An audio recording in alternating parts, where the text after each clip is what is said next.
nosso caminho para o mundo, a sedução permanente da aventura, a rota fascinante do desconhecido.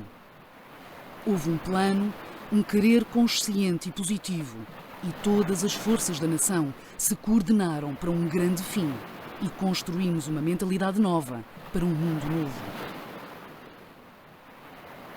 É por via do mar que milhões de pessoas de inúmeros países e regiões do mundo pensam e falam em português.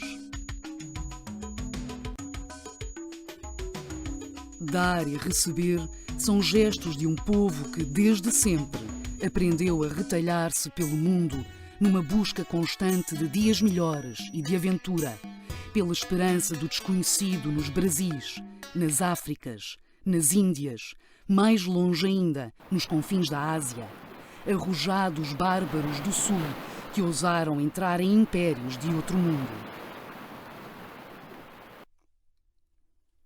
Construímos a guerra com a revolta de a fazer apaixonados pela paz, trocando barcos ancorados por terras verdes e quentes, que envolvemos em beijos diamantes no atravessar dos séculos, por entre a extensão infinita da terra que fomos descobrindo ao mar. Somos um povo do mundo, ainda hoje, ainda sempre, vivemos em todo lado e em lado nenhum. Tão perfeito é o nosso ir e vir, quase sem estar. Nunca nos despedimos do mundo porque nunca tivemos o mundo. No fluxo indomável da história, permanecemos com o melhor de nós, a língua. Com ela transpusemos as ruínas do Império Impossível. Por ela nos demos à paz de uma vida de conquistas. Nem sempre se entende este povo sem noite, que em cada crepúsculo vê uma madrugada.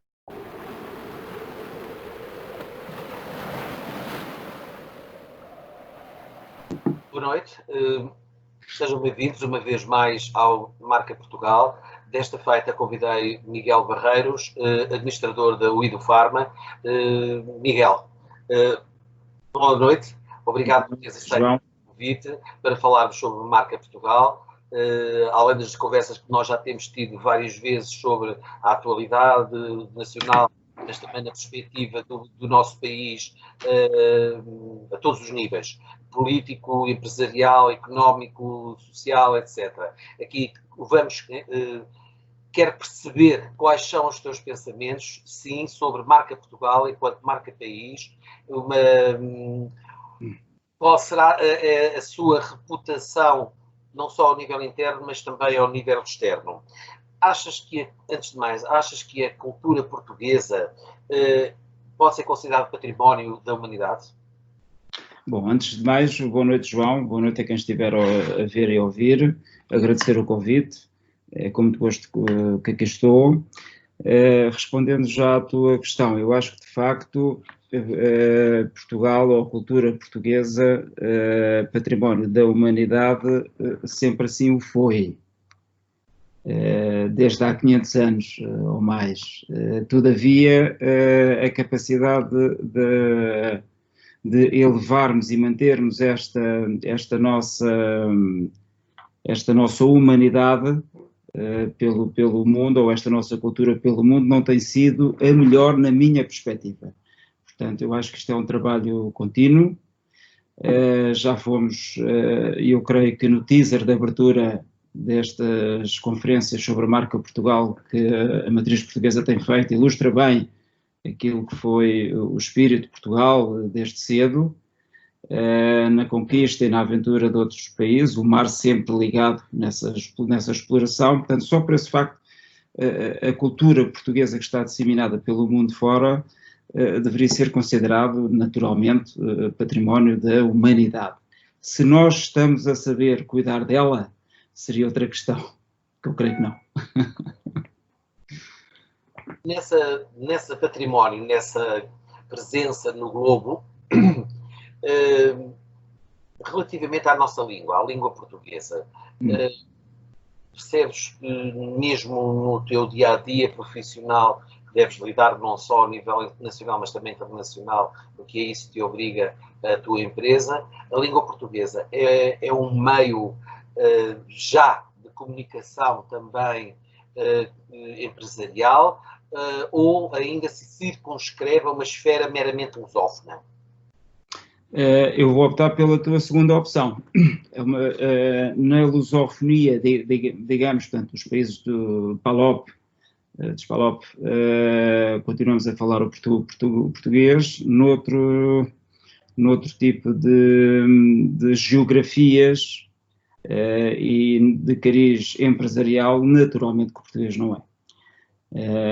O Idofarma nós temos desenvolvido alguns contactos externos e negócios externos, felizmente, com várias geografias do globo, e naturalmente que a língua de preferência é o inglês, não é? Portanto, inclusive, com alguma estranheza ou não, alguma estranheza que tem a ver já aqui com uma parte emotiva, não numa parte muito racional.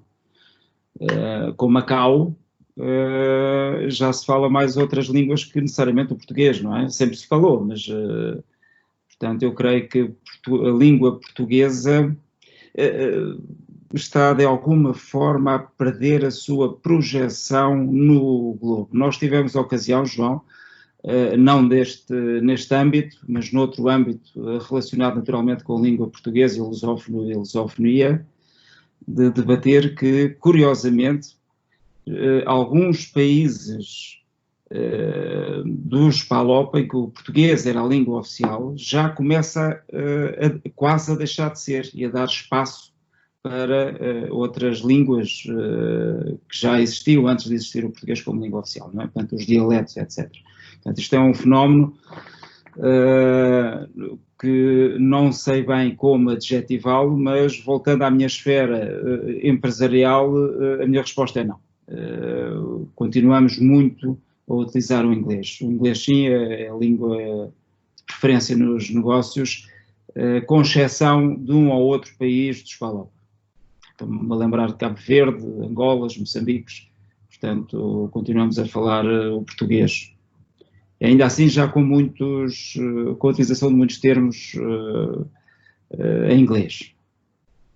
Então, e como se poderia explicar o crescimento do ensino da língua portuguesa em países que não fazem parte da CPLP, como por exemplo, e agora falando em África, África do Sul, como por exemplo, o número crescente de alunos na língua inglesa e também noutros países, mas a África do Sul é um paradigma disto. Então, as pessoas estão a querer aprender a falar português, porquê? Para dialogarem com a CPLP, com a lusofonia, ou porque querem ler o Camões? Eu creio que há sempre interesses macroeconómicos nessas decisões, ok? Se não, vejamos, porque é que será que, inclusive já cá em Portugal, o ensino do mandarim começa a ser objeto de alguma análise mais profunda? Porque nós estamos a ver que nas decisões económicas ou macroeconómicas, geoeconómicas, portanto, o poder que uma China está a ter no mundo, na economia, portanto, fará todo o sentido, é um valor acrescentado aos futuros alunos, futuros gestores, futuros diretores, empreendedores, etc., de empresas, terem essa capacidade linguística também apurada. Eu creio que na África do Sul o ensino do português também tem aumentado, não tanto, digo eu, com alguma reserva, não tanto com alguma paixão ou algum sentimento associado ao português, mas sim pelo aumento também das trocas comerciais entre a África do Sul e Portugal. Creio que é mais por aí. Curiosamente, e é curioso que menciones a China, até porque foi precisamente em Pequim que foi fundado o primeiro centro de estudos da língua portuguesa numa universidade fora de Portugal. Foi na década de 60 do século passado. Sim. Não seria de apostar cada vez mais no ensino da língua portuguesa, para que... É que a língua portuguesa, somos 260 milhões de falantes de língua nativa, com, segundo o Observatório, estudos do Observatório da Língua Portuguesa, com perspectivas de um crescimento exponencial, principalmente no continente africano. Okay. O Edufarma trabalha, logicamente, em Portugal e em vários países, mas também trabalha muito com o meio profissional, o meio empresarial africano. Esta realidade, como é que... Não, foi como disse há pouco. Nós temos alguns contactos, algumas relações com Angola, Moçambique e Cabo Verde, e naturalmente aí a língua privilegiada é o português, não é? Seja mesmo na redação de documentos, seja mesmo em palestras, etc. Portanto, isso é o português. Todavia, eu creio que, apesar da capacidade e da expressão em números que a língua portuguesa apresenta no mundo, portanto, ou melhor, o número de falantes da língua portuguesa, eu creio, e se quisermos fazer uma análise, isso será mais do teu métier.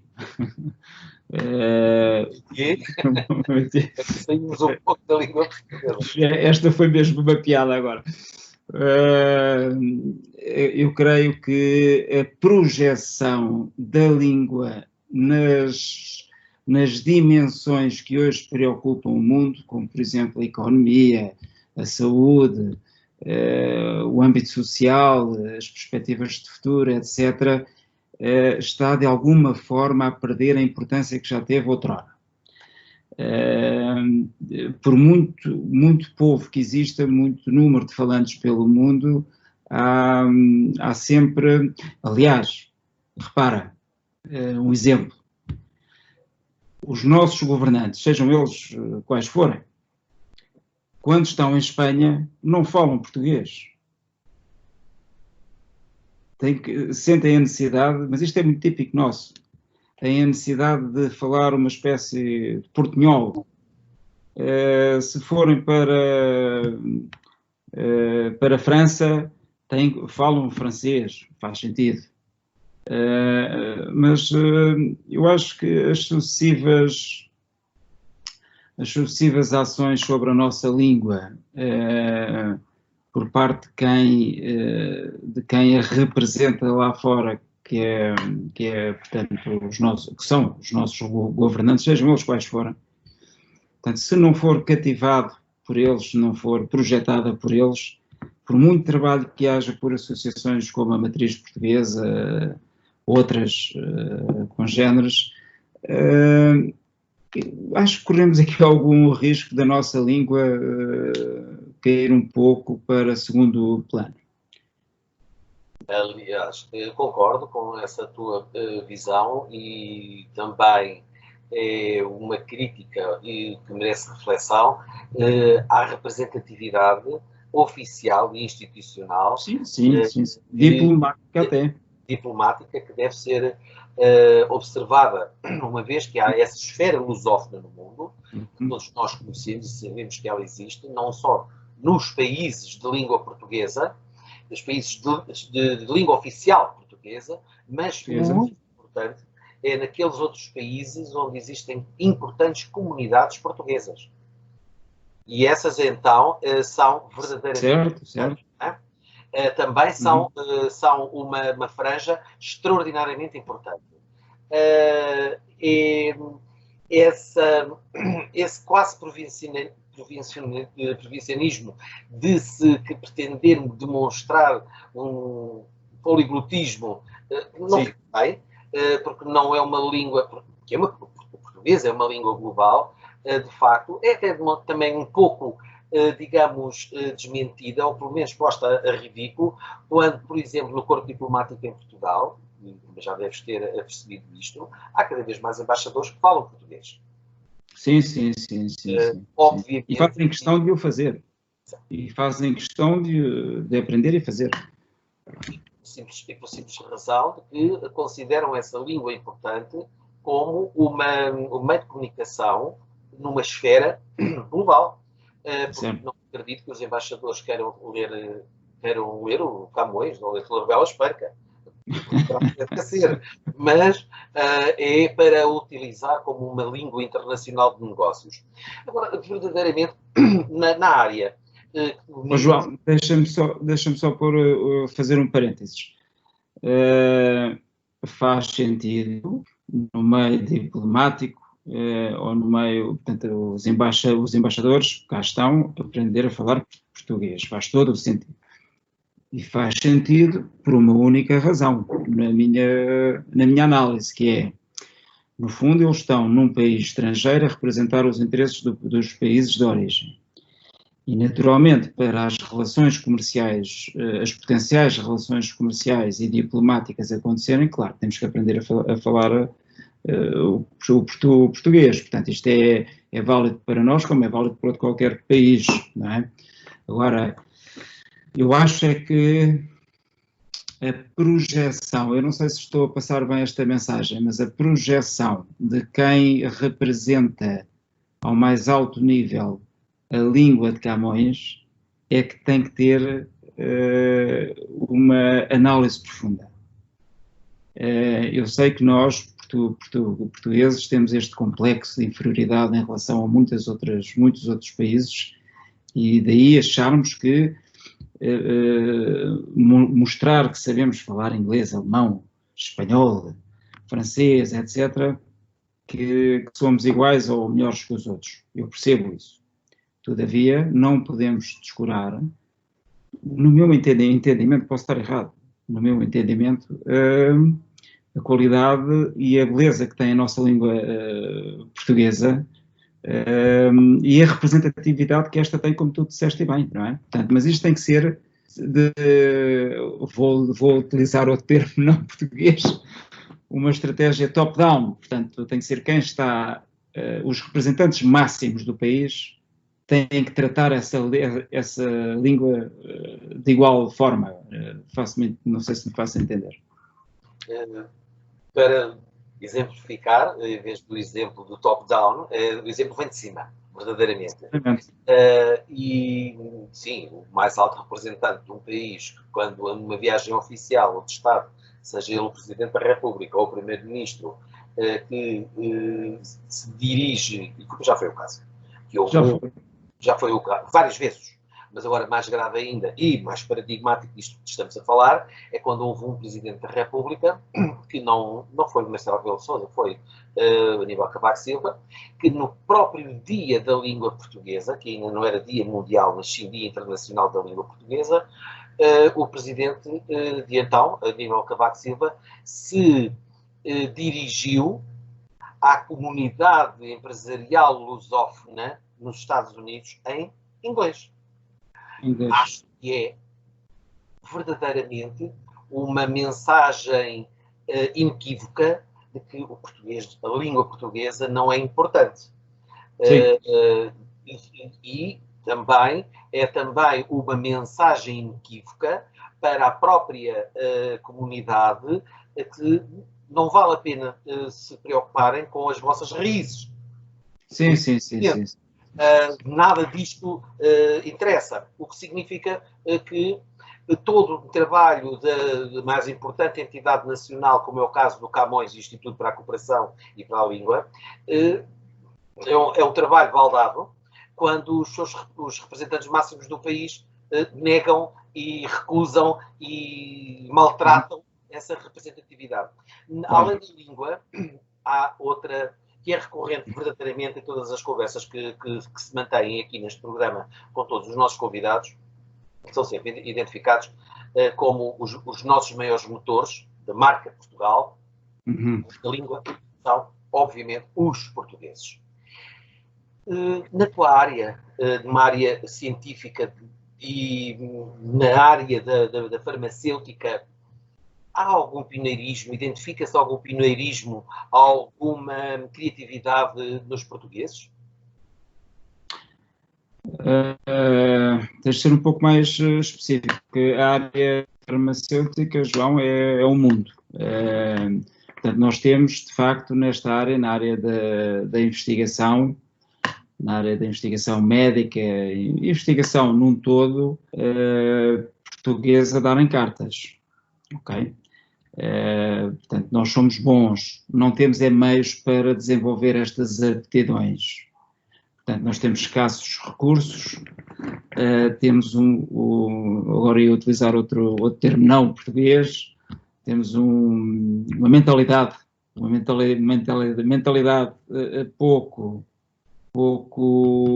visionária e não somos capazes de identificar que a pessoa A, B ou C que tem capacidade para desenvolver um trabalho em excelência em determinada área, dentro, portanto, da área farmacêutica e investigação, o que leva a que muitas dessas pessoas saiam de Portugal ou então recorram a investimentos privados estrangeiros para que possam desenvolver essas suas competências. O que é que isto leva? Leva a que o que sai destas cabeças de invenção, apesar de ser de um português, nunca é de Portugal. Não sei se... Portanto, nós temos brilhantes investigadores em Portugal nesta área. Não temos meios, não sabemos cuidar deles, de forma que eles têm que ir trabalhar ou são identificados de facto como pessoas excelentes por entidades privadas, grandes grupos internacionais e que contratam, não é? Portanto, ou levam para lá, ou mesmo que se ficam a desenvolver o trabalho cá, são dadas todas as condições, mas, portanto, as descobertas ou os resultados dessas investigações não podem nunca ser reivindicadas por Portugal, apesar de ter sido por um português. Portanto, eu acho que isto, se nós quisermos ser aqui um pouco, sem querer entrar em políticas, tinha feito uma jura a mim próprio hoje, que não vou falar sobre isso, mas a visão que nós já tivemos há mais de 500 anos atrás, nós, ao longo destes anos, não sei se é por serem muitos, temos vindo a perder a visão. Nós somos bons a falar, somos bons a iludir, somos bons a criar uma expectativa nos outros, quando precisamos dos outros para alguma coisa para nós, mas na prática, nós estamos cada vez mais a perder esta visão estratégica. Eu, há algum tempo atrás, há um ano ou dois, não me recordo, até, enfim, no âmbito de um projeto que pretendia, de facto, celebrar a primeira circunnavegação de Fernão de Magalhães, projeto que chama-se Magaland, alertámos e queríamos, de alguma forma, exaltar outra vez este espírito do português de visão, não é? Portanto, e ser este espírito de visão estratégica transversal a todas as dimensões importantes ao dia de hoje. E nós estamos a perder isso. Se quisermos olhar para esta situação mais recente, a pandemia. A pandemia já foi em fevereiro, creio. Nós ainda andamos a correr atrás do prejuízo. Nós não temos capacidade de pensar à frente. Nós, eu quando falo nós, não somos nós. É quem nos dirige. Não é? Porque nós temos pessoas excelentes nas áreas que operam, que já estão a desenvolver e que começaram logo a desenvolver planos, mas por questões de ideologia, por questões de egos, continuamos com esta pequenez de espírito e cada vez mais, portanto, e o que deixa assim um pouco aqui uma nuvem cinzenta nesta nossa conversa. Não queria todo que a mesma acontecesse, mas é um facto, quer dizer, estamos a falar de factos e é aquilo que eu sinto. Tenho pena que continuemos a permitir que Portugal cada vez mais perca a sua identidade, okay, no mundo, perca esta capacidade de se reinventar e de ser descobridor e aventureiro e ter uma visão estratégica. Eu quero ir desbravar ali o Cabo da Boa Esperança com o objetivo de encontrar especiarias, porque se eu tiver aqui especiarias eu vou fazer aqui o entreposto para alargar ao mundo e vou gerar riqueza. Portanto, esta visão muito simplificada, mas enquadrando também aqui um pouco da nossa história, que não é o meu forte, para a matriz portuguesa, a nossa história lusófona. Mas é este espírito, é este sangue, que ainda, este ADN que ainda nós temos, que devia ser de alguma forma revitalizado, e não está a ser, por quem nos dirige. Aliás, houve alguns exemplos, aliás, bastantes exemplos, que refletem e confirmam isso que estás a dizer, que nós, portugueses, temos essa faceta de nos reinventar e nos adaptar às circunstâncias. Não vou usar aquela velha expressão sobre os portugueses do desenrascar, detesto, não tem nada a ver com desenrascar, tem que ver com ter uma resposta para o desafio na altura que se apresenta. Resilientes, nós somos muito resilientes. E viu-se com a atual situação da pandemia que o meio industrial, que foi até vilipendiado por membros do governo, que o considerou como de baixa reputação e de má qualidade, e aqui, por e simplesmente, o meio industrial muito específico, por exemplo, o da confecção, pura e simplesmente conseguiu aproveitar ou utilizar este desafio, este momento tão distinto e diferente, de sair da sua produção habitual e passar para outra produção. Inclusivamente, até deixa-me ir buscar também o teu próprio exemplo, em que não tivesses usado, tivesses criado a Idofarma como uma resposta à pandemia, mas que tinha sido anterior à pandemia, mas em bom tempo, porque a Idofarma, da sua componente e da sua essência, conseguiu fazer frente à pandemia porque não precisaste de refugiar nem a empresa, nem colaboradores, nem o teu próprio trabalho em teletrabalho, porque toda ela já estava toda pensada, já muito à frente, em trabalho digital. Nas novas tecnologias, não é? Sim.